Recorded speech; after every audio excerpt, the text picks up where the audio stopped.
Hi, I'm Karl Konrad and welcome to our weekly edition of Australian Immigration News. These videos are proudly brought to you by Australian Immigration Law Services, the company I founded in Sydney nearly 25 years ago. The Minister spoke on ABC radio recently about what further changes are yet to come and about visa processing backlogs. Firstly, he was asked about what policy decisions are still on their way. And as you've pointed out, it's part of a wider review of immigration policy. There have already been some announcement, but what is still to come? Look, there's quite a bit more to come.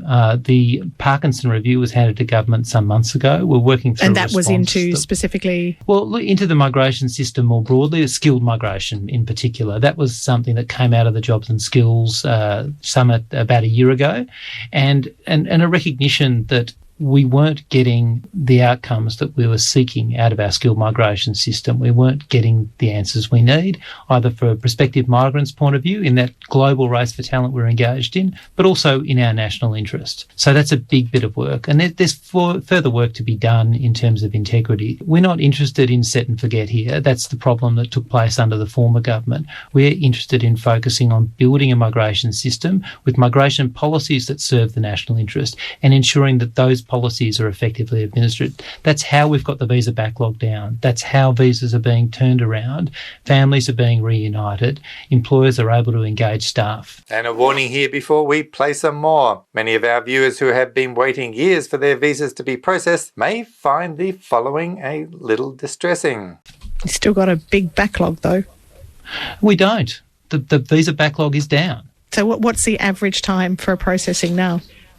Well, if you're looking for a skill shortage visa, it's 10 or 11 days, down from 50. Student visas are being processed quickly. Our visa processing is as fast as any, in fact, faster than our competitor countries. Sorry, Minister, but we have to challenge this statement about not having a visa backlog. We notice you carefully focused on the temporary visa processing times only, completely avoiding the reality for many other visas that have a long processing time. Many will find such a comment offensive, such as Alex, who is sponsoring his spouse, and many of our viewers may remember is organising his 309 partner processing times protest on the Minister's front lawn of Parliament House. That is scheduled for the 17th of October. And why is he doing this? He is tired of waiting for his partner's visas to be processed, which is more than 3 years now. And others too that consistently write to our channel complaining about the delays in the processing of their visas. Such as Uzi, who lodged her 491 visa in July 2020. And Amal, who lodged his 190 visa in January 2020.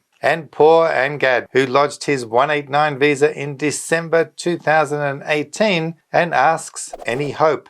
Yes, there is still hope for all of you who are still waiting. We are very disappointed about the Minister's comments. By the way, those of you who can support Alex's Canberra Parliament House protest, you will find the links and how to help in the description of this video.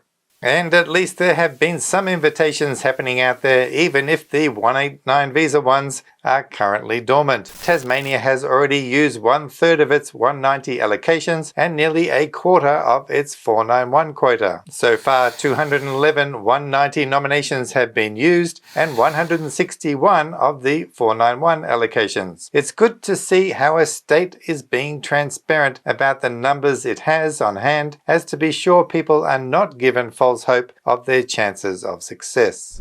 The Grattan Institute, one of Australia's largest and most respected think tanks, has released an article saying that Australia should stop offering so many international graduates false hopes. The Institute outlines that Australia offers international students generous rights to stay and work here after they graduate, which gives a false hope to tens of thousands of graduates who will never have permanent residency. Their opinion is based upon a report released this month called Graduates in Limbo: International Student Visa Pathways After Graduation. The report highlights that many international graduates who stay in Australia on temporary visas struggle to pursue their chosen careers. Only half of them secure full-time employment, and most end up working in low-skilled jobs and earn less than $53,300 per year. Back in 2014, the figures demonstrated that 2/3 of graduate visa holders transitioned into permanent residency. However, that figure is now only 1/3.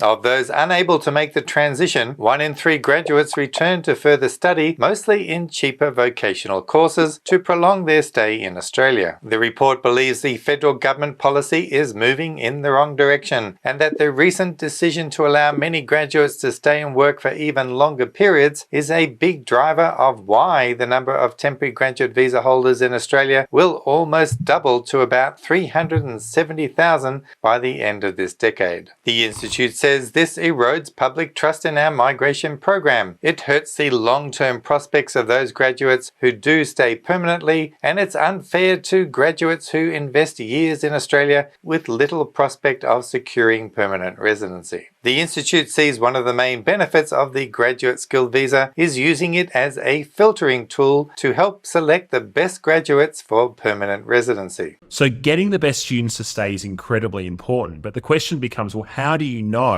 when you're selecting those graduates for permanent residency, who are the best ones? Yeah. You know, we can't use marks at university. We can't really use courses because you don't really see a big difference in employment rates between graduates of different universities in Australia. Yeah. So the best thing we have is how well they do when they graduate. So Trent mentioned it before. If you get a good job in the first couple of years, you tend to do really well. So if you are a graduate, you've finished university studies and let's say you've studied nursing and you get a job in nursing, that's a really good predictor that you're going to do well in Australia long term. And so those top 20% of temporary graduate visa holders that do find a good job, they do really well when they stay. So the purpose of that temporary graduate visa is really like a giant filter to help us understand who are those graduates that we should offer permanent residency to.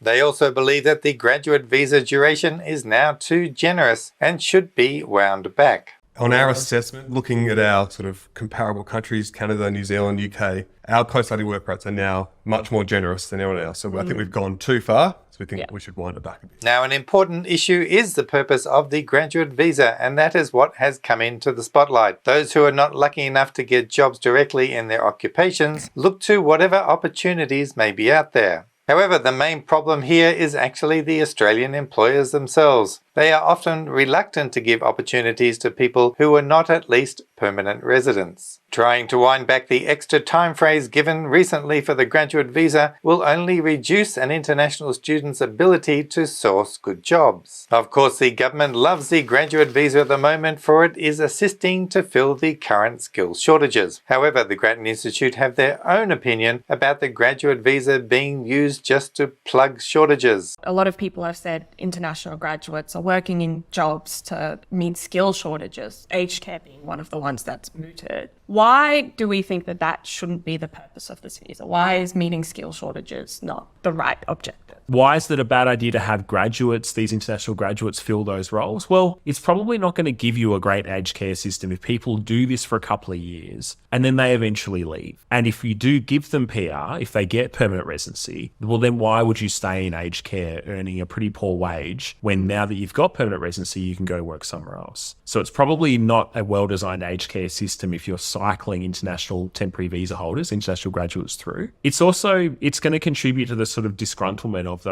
those graduates if they've studied, they've spent lots of money, tens of thousands of dollars in fees, and they end up working in those jobs. It's not a long-term sustainable solution to what are genuine shortages in aged care and in care economy jobs, which ultimately you're not going to fill unless you basically pay people more, which government needs to then pay the money to providers so that they can pay their staff more. While that may be true, it is not the best use of resources for young university graduates to fill low-skilled jobs in aged care. They are nonetheless filling the need now, at a time when local Australians don't want to do it. And if they are making sacrifices to do this, then the appropriate reward should be permanent residency and nothing less. There should not even be the need for an employer to sponsor them for PR either, for we all know too well how unreliable and exploitive employers can be. No doubt when the points test is changed or states and territories change their sponsorship requirements, those on graduate visas will have to adapt. And what has been happening to the 189 visa invitations? We'll have to dig a little deeper to see what we can find out for our next week's edition. Remember, if you need advice about future plans, visa problems, or confusing visa conditions, we are always here to help. You can book an appointment by going to our website or just pick up the phone and talk to Pat, a delightful real person who will try and squeeze you in somewhere. As always, take care out there and I'll see you next time. So bye for now.